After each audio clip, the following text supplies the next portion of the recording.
have to observe, we have to observe that population in the age, what we say, 0 to 4, 5 to 9, or even 15 to 19, 20 to 24, 25 to 29, even 30 to 34, 35 to 39 is showing higher percentage, both of male as well as female.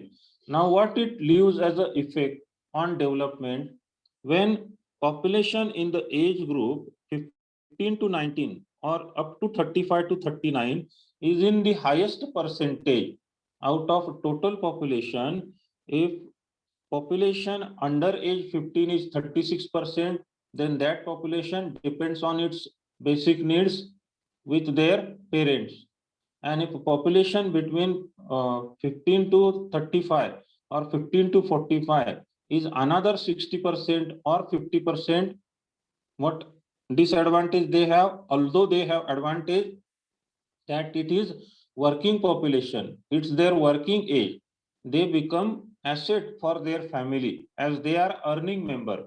At the age of 25, 30, 35, 40, we people are keeping ourselves engaged somewhere, working, earning, by salary, by business, by agricultural work, whatever means of earning sources we have, but we work there. And in the same age, when we attain fertility or reproductive years, they are our reproductive years. Means in that age, these people are getting married and having children. So soon, means what happens after 10 years down the line, after 10 years or 20 years down the line, we can observe huge growth in population. So this is what is stated here.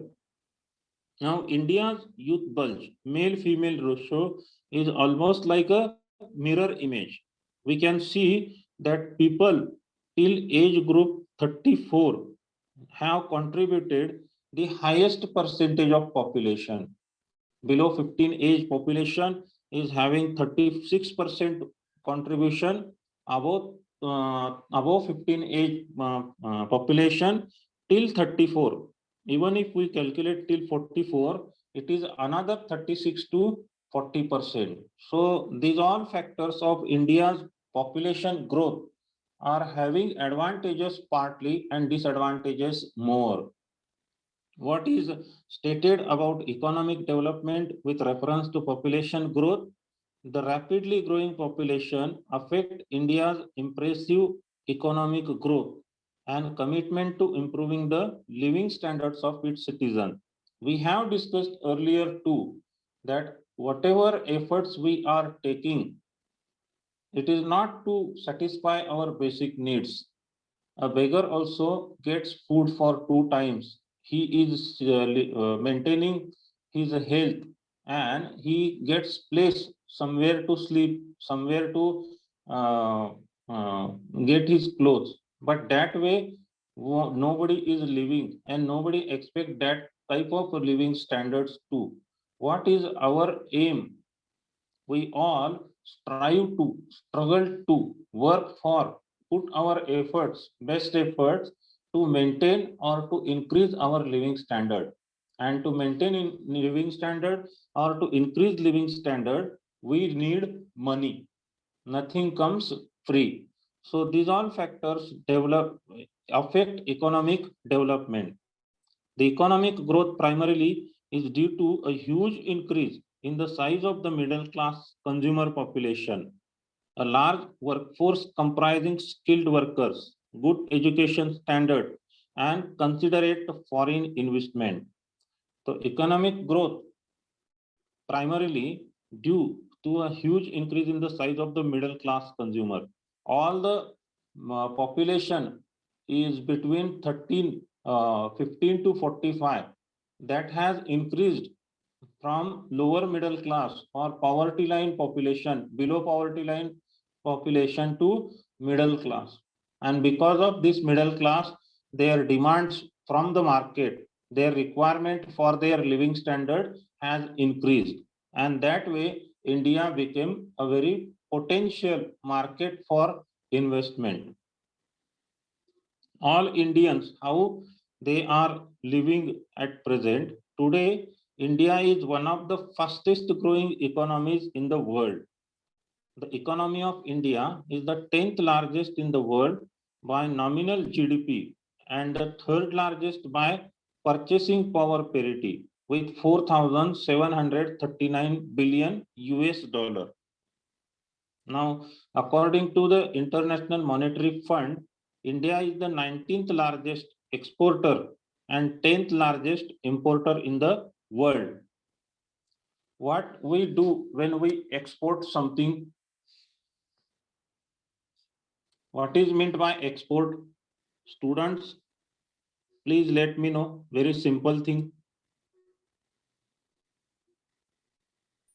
Selling the Indian products in foreign market. Yes. And what is meant by import? Buying the foreign products in India. Whatever is produced in India, originally from India, is sold to other countries for sake of earning money, for sake of its quality, for sake of excess availability, for sake of something we want from other countries to be bought. So these all factors makes India to sell our product to other countries.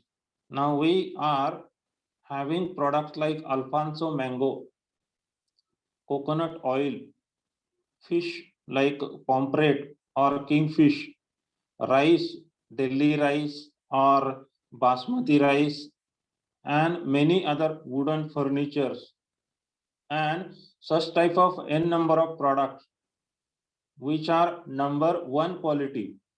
In fact, all Indians, when buy from market any costly product made in India, their standard and their quality is somewhere compromised, because everything which is of number one quality is getting exported. All Middle East countries depends lots of on India for their ready to use food, for their food requirement, because although they are rich country, developed country, they don't have fertile land. Most of the land is having oil wells and desert. So it is completely dependent. These countries are dependent on country like India, who's having contribution in GDP from agriculture very much sizable. So these all are exported and imported products. We buy electric and electronic goods, electronic gadgets, and many other spares for automobiles required to manufacture and assemble in India. The economy is growing around 5% growth rate. The present economic growth rate is in minus on account of COVID pandemic. It is minus 7.3. So these all factors are realistic, not necessarily we have to follow PPT what it is shown. India's low cost skilled labor force has been an important driver in its economic growth. Rest all developed countries, there is little difference in living standard of labor class people and middle class or elite class. Most of the people have very good living standard in other countries, other developed countries. But India do have labors available in abundant quantity. We just can't imagine in thousands and lakhs of quantity. So this is what India's economic growth figures, which are in favor of India's economic growth. Now, growth of population, gross domestic product, and food grain production in India from 1950 to 2010, almost in 60 year span. We will go stepwise. In year 1950, our population was 36 crore. GDP was 2,25,786 crore, and output of food grains in million tons was 50. Now in 2000, our population reached to 100 crore mark, and our GDP in crores rupees was 18 lakh 64,300 crore, and food grain output was 196, almost 4 times more than what it was in 1950. All these growth and other factors, other numbers states that although we have increased in population, our GDP, our food grain output has also increased, means beyond our imagination. Compared with 2 lakh, 18 lakh is 900% more than what it was. So population growth, GDP and food grain production has shown definite increase in years to come, means 1950 to 2010. Now India's population and per capita income, what it is showing.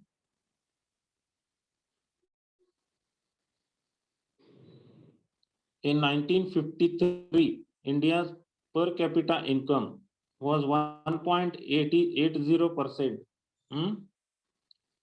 And when it comes to population growth in year 2019, it has gone down.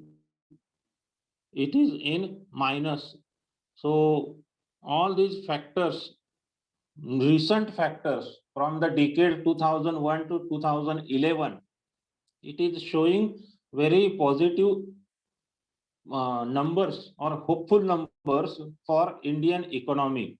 Earlier figures from 1950 to 60, 70, 80, between 1970 to 80, everything was negative because our population per what we say, birth rate, mortality rate, these all things, fertility rate among women, everything was in its increase, but GDP and growth rate was not much positive. So this is India's population and per capita income chart, wherein for 2019 our population growth has declined, and it is showing decline since 1995 because of increased urbanization, because of cost of living, because of awareness among parents or among families, whichever community or religion they belong to. They have realized that more children is not saving labor cost. To the contrary, their dependence on parents, their upbringing, and their basic needed facilities require lots of money.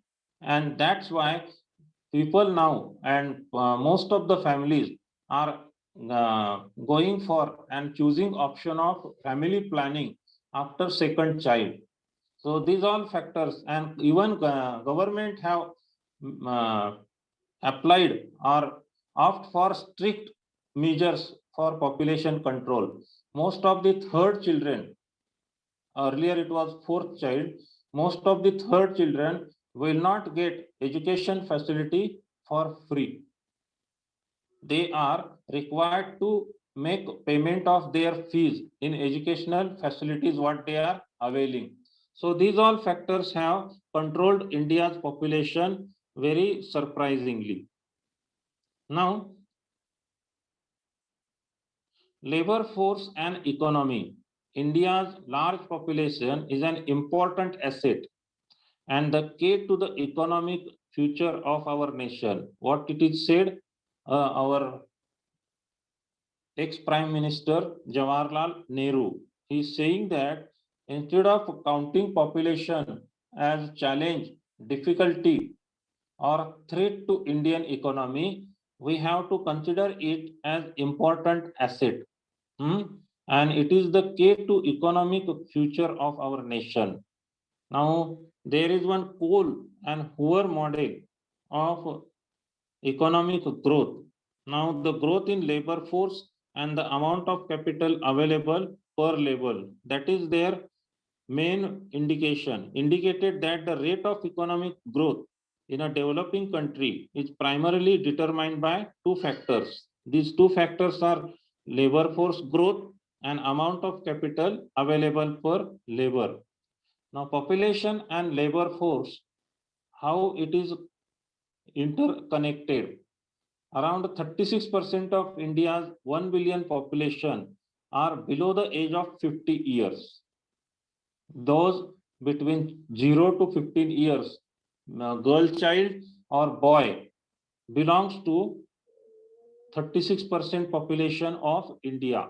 This means that by 2020, 325 million, around 32 crore people in India will reach the working age.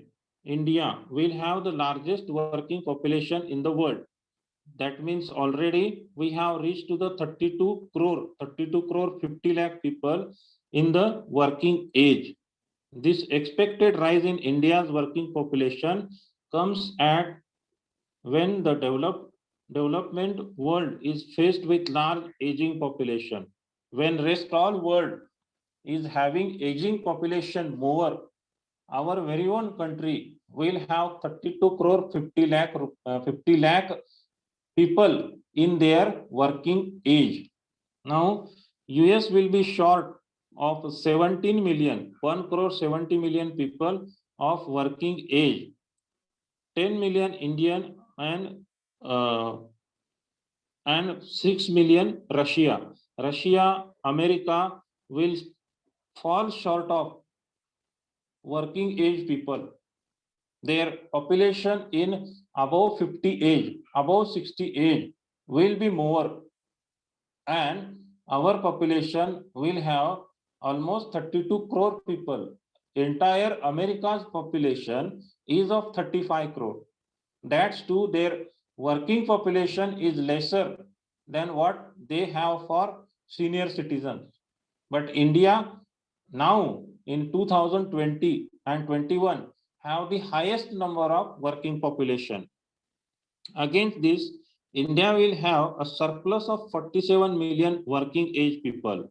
India, equipped with the advantage of a large, vibrant workforce, will grow at rapid speed and then 5% a year until 2050. Our working age population is much more, and it's an advantage for India as a developing country. Now, population and unemployment trends. Rest all world, when we say unemployment rate, it is almost 2 to 3%. When it comes to India, our unemployment rate went from 8.8% to 10.8% in 2020, and it is now, on account of pandemic in India with first wave and second wave of corona, has reached to 12%.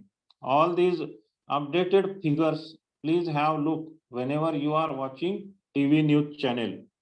With limited progress in human development, India's large population can become a liability rather than an advantage. We have 32 crore 50 lakh people in working age.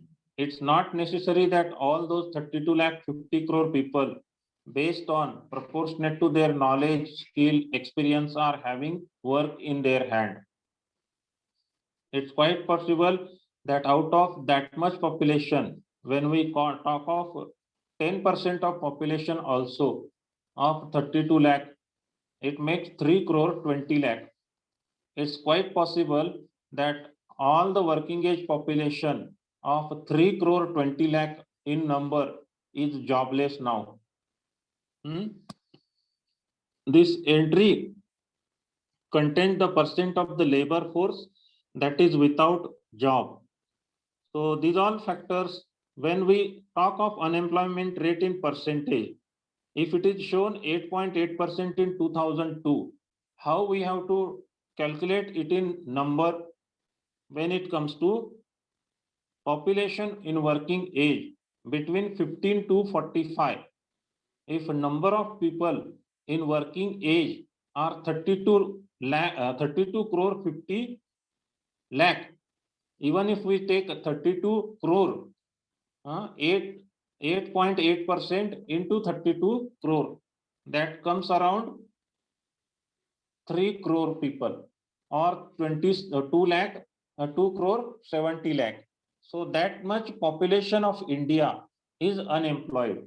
Now, on account of unemployment rate higher compared with other developed country, civil disobedience or civil unrest, crime rate, all these things, law and order gets hampered. People turn to illegal activities.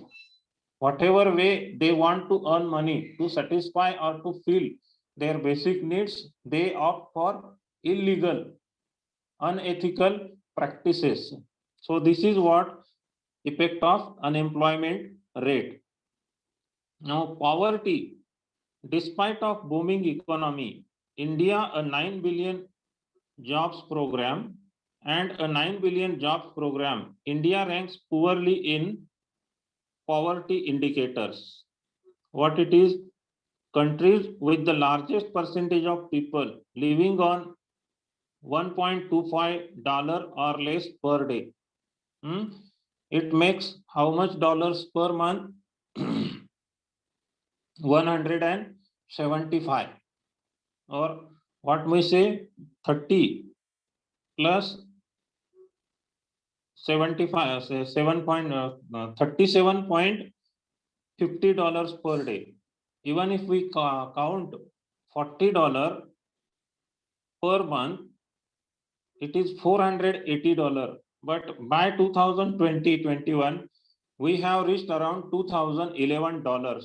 That makes 1,28,000 rupees per capita income for average Indian.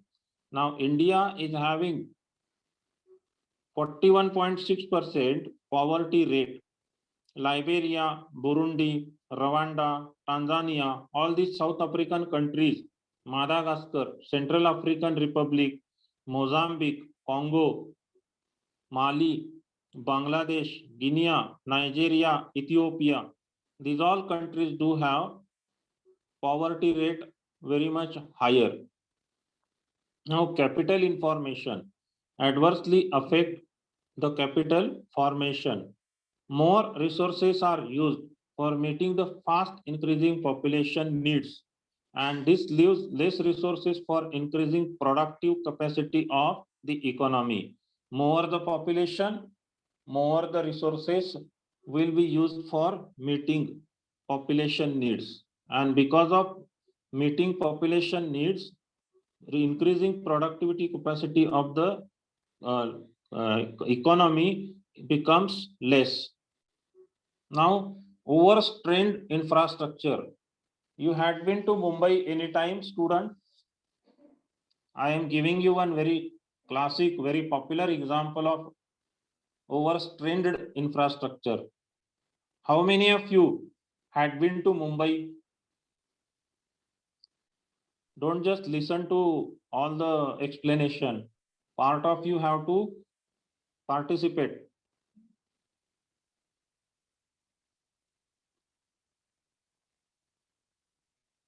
Hello, you can hear me? Yes, sir.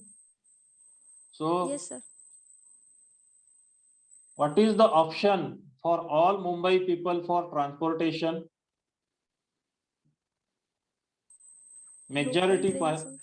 Local train. and yeah, and the way they travel through local train, although you have not traveled by local train, perhaps you have traveled, but you can and you must have seen that how they are hanging at the door.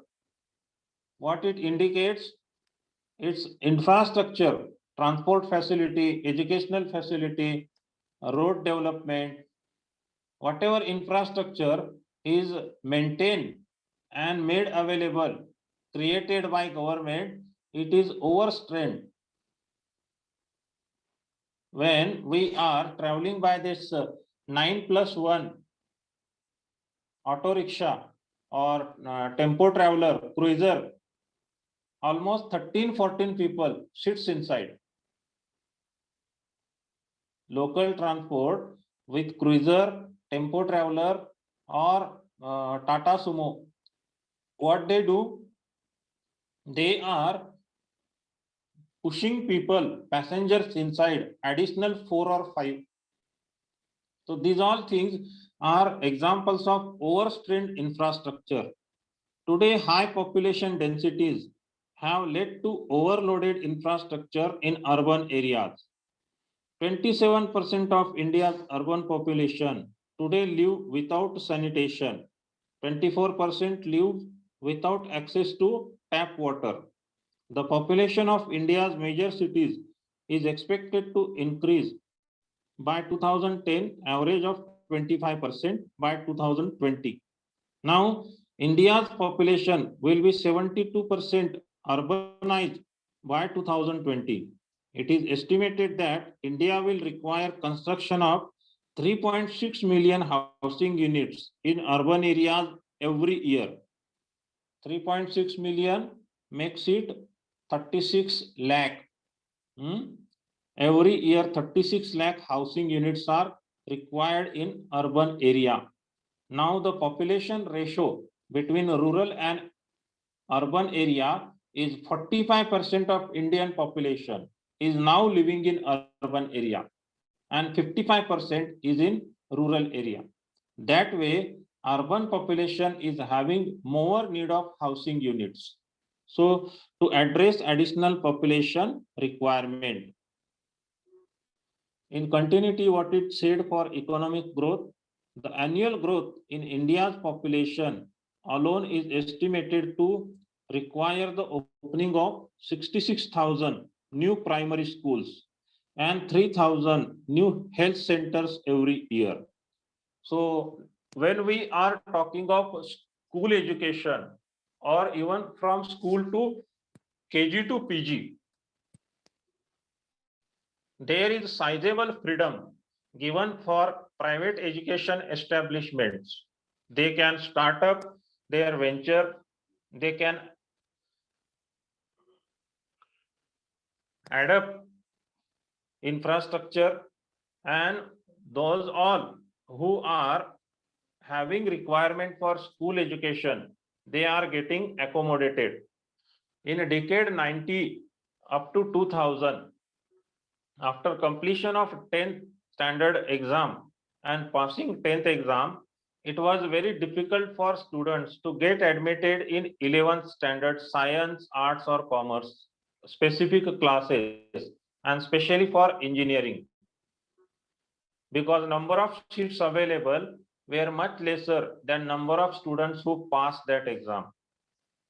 Nowadays, if you have seen within Maharashtra, who is very well educated and having the highest percentage of literate people, number of seats remaining vacant for engineering colleges and engineering institute are almost 50%.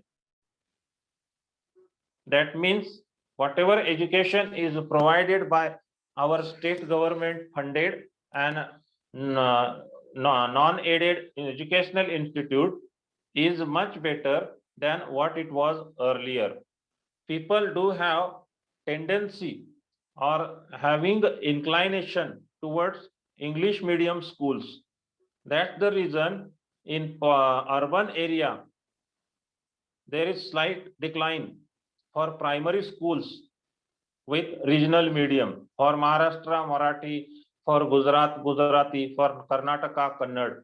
Most of the parents are admitting their children in state board English medium school, and that way they feel this type of educational facility given to them will build up their career and they will have future, bright future on account of studying in English medium schools. So this is what requirement for educational facilities is stated here. And when we are talking of educational facilities at present available, they are sufficient and fulfilling expectations of students as well as their parents The only disadvantageous factor is the affordability of educational expenses is a big question mark. Students are availing loan facility, education loan, and they are availing education during their specific age. Afterward, they are supposed to make repayment of that education loan.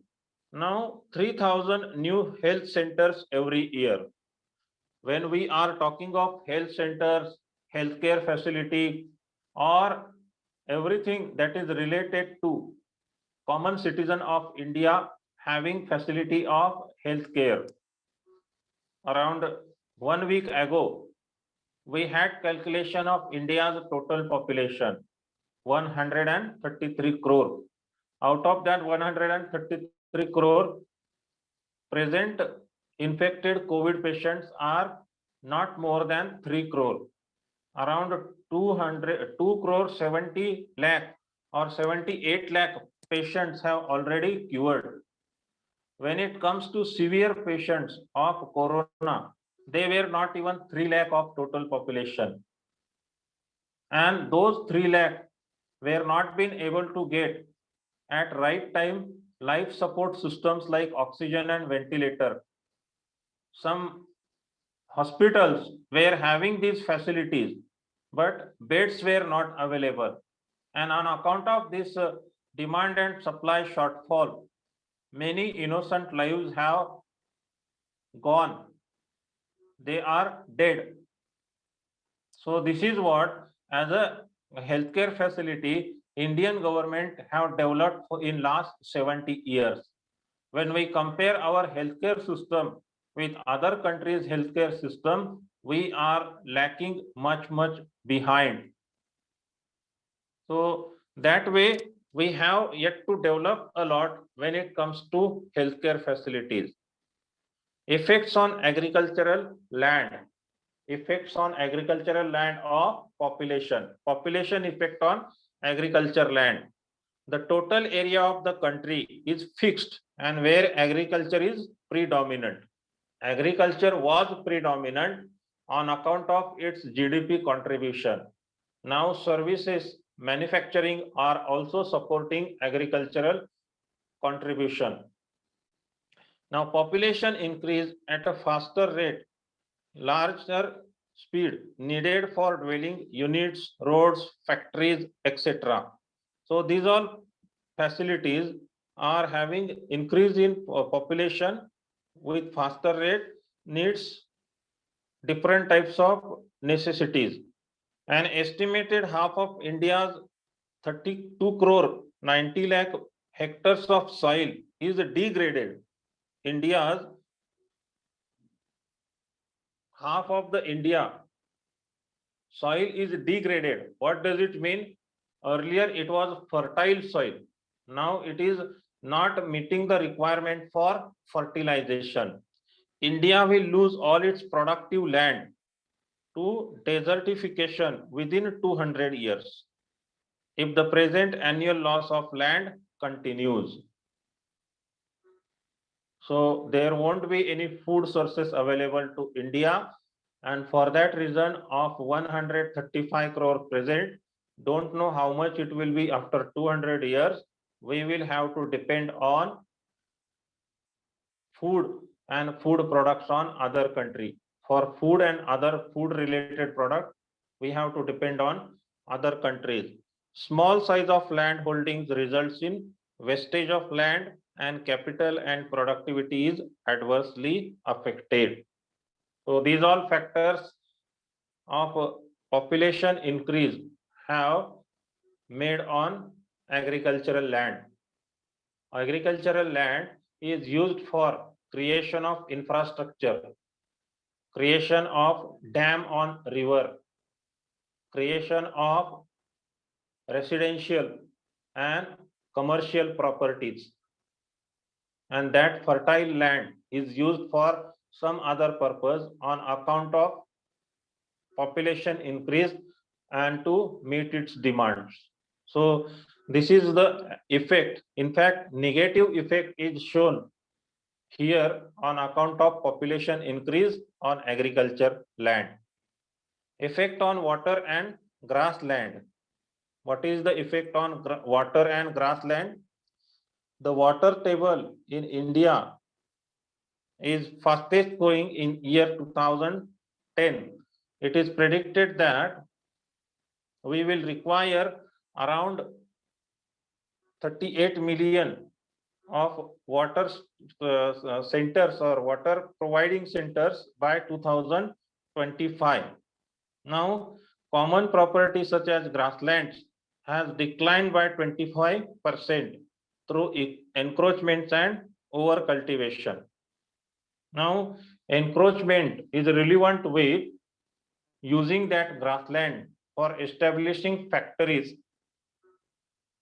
organizations of giant size, converting it into industrial land. That is what encroachment is said as. And over cultivation, the same land, grassland, is used for cultivation years together. That is relevant with grassland. And on account of grassland uses, cattle are not having any food source. Those who are owning cattle, they have to buy cattle feed from market. Earlier, because of grassland, it was free for them. So these all are effect on water and grassland. Effect on forest. What effect on forest is left on account of overpopulation? Forests contribute in a big way to economic growth of the country. Fast increase in India's population is resulted into deforestation and agricultural field of dwellings, etc. On account of more agricultural field required, we have gone for deforestation. There was issue for metro car shed in Mumbai, and earlier government was in support of making it in Rajiv Gandhi National Park by cutting the trees. But present government, it the state in power, have shifted that point for metro car shed to other place. So these all factors are having effect on forest land also. Effects on mineral resources. What mineral resources we have? Mineral resources are limited, like salt. Faster growth of population and its size in India resulted in greater exploitation of these resources. Exploitation of these resources. This will obviously affect adversely the future economic growth in developing countries. Whatever gas or oil we extract, we have to go to the deep bottom of sea, and on account of these digging and having establishment of oil producing establishments or factories, they all have pollution on those sites actually. And nature's cycle, or those all living in that habitat, are getting hampered. Plants, trees, animals, all these things are getting hampered on account of mineral extract, what we are doing for sake of human need. Now, food security. To provide for food requirements of the additional population, India will have to considerably increase food production by 9% every year. Consistently increase food production by 9% every year. If we are losing fertile land,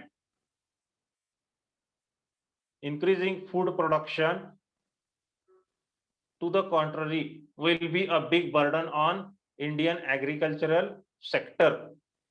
Now, the number of people who require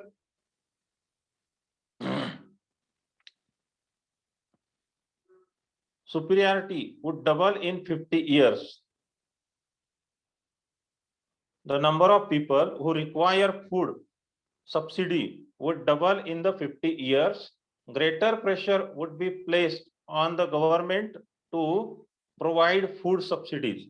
Again, those people who cannot afford to buy food from market, open market, and those who need food subsidies, that will double in next 50 years till 2060, and government will have pressure on their head for providing food subsidies. So these all factors are result of overgrowing population. We can observe that whatever sector we take into consideration, we take into account, it is in disadvantage on account of increased population. Now, how to reduce rapid population growth? This is very big challenging task for Indian government. Now, expansion of industrial sector. Industrial workers are aware of difficulties in getting the employment and are interested in restricting the size of their family. Where if we come to urban population, you must have seen, and it is quite often practiced, that after having second child, they opt for family planning.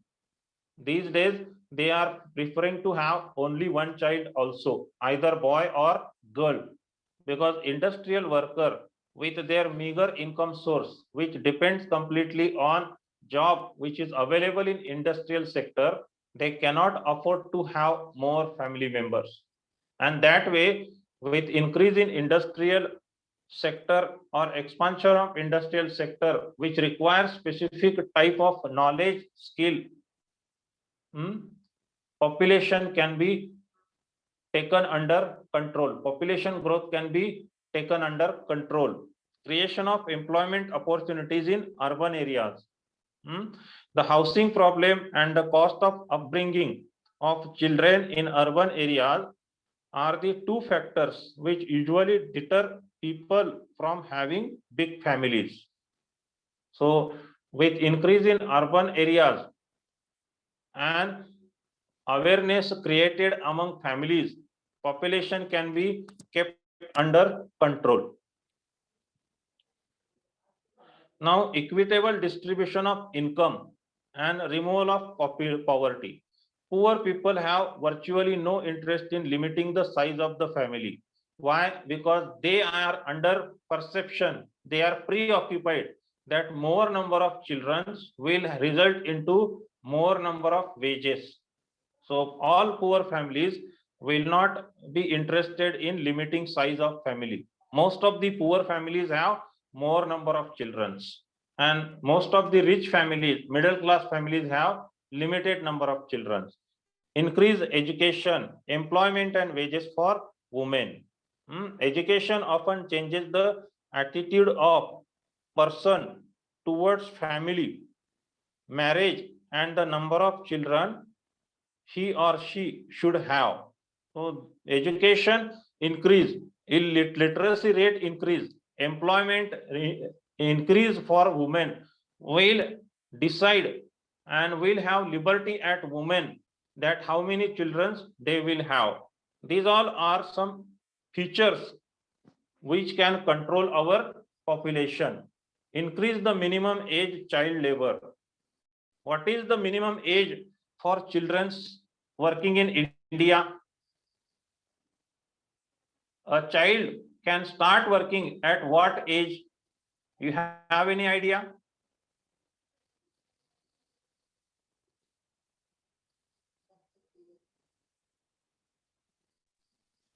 So 14 years. Yes, that's what you should say. Say it quickly and confidently. No child below age 14 can work in India. It is an offense for those who are allowing him to work. Provide better old age social security. Now, all old age population have to reduce the dependency on the children. For that reason, old age social security, there are different types of schemes which are helping old age people also with the BJP government. With the BJP in power, there are different types of schemes operated implemented for old age people. They are getting pensions also, raising the minimum age of marriage. For women, it is 18 years, and for men, it is 21 years. Earlier, although marriage age was 18 and 21 for female and male, it was not been obeyed by people, citizens of this country. A girl used to get married at the age of 16, 17, boys at the age of 20, 21, and so on. But on account of early age, they used to have children also in their early age. So with this, population was having increased. India should try to draw some lesson from the experience of China, Malaysia, and Sri Lanka, where fertility decline has occurred largely through an increase in age at marriage. So Sri Lanka do not have any threat of overpopulation. Their country is under population control. China also have taken strict measures to have control on their population, and even they have strict measures for having number of children. So these all factors have kept other countries under control their population, but within India we have yet to achieve that sizable figure. It's already 8 o'clock. I am leaving the class now. Okay. Thank you. Bye. Thank you, sir. Welcome.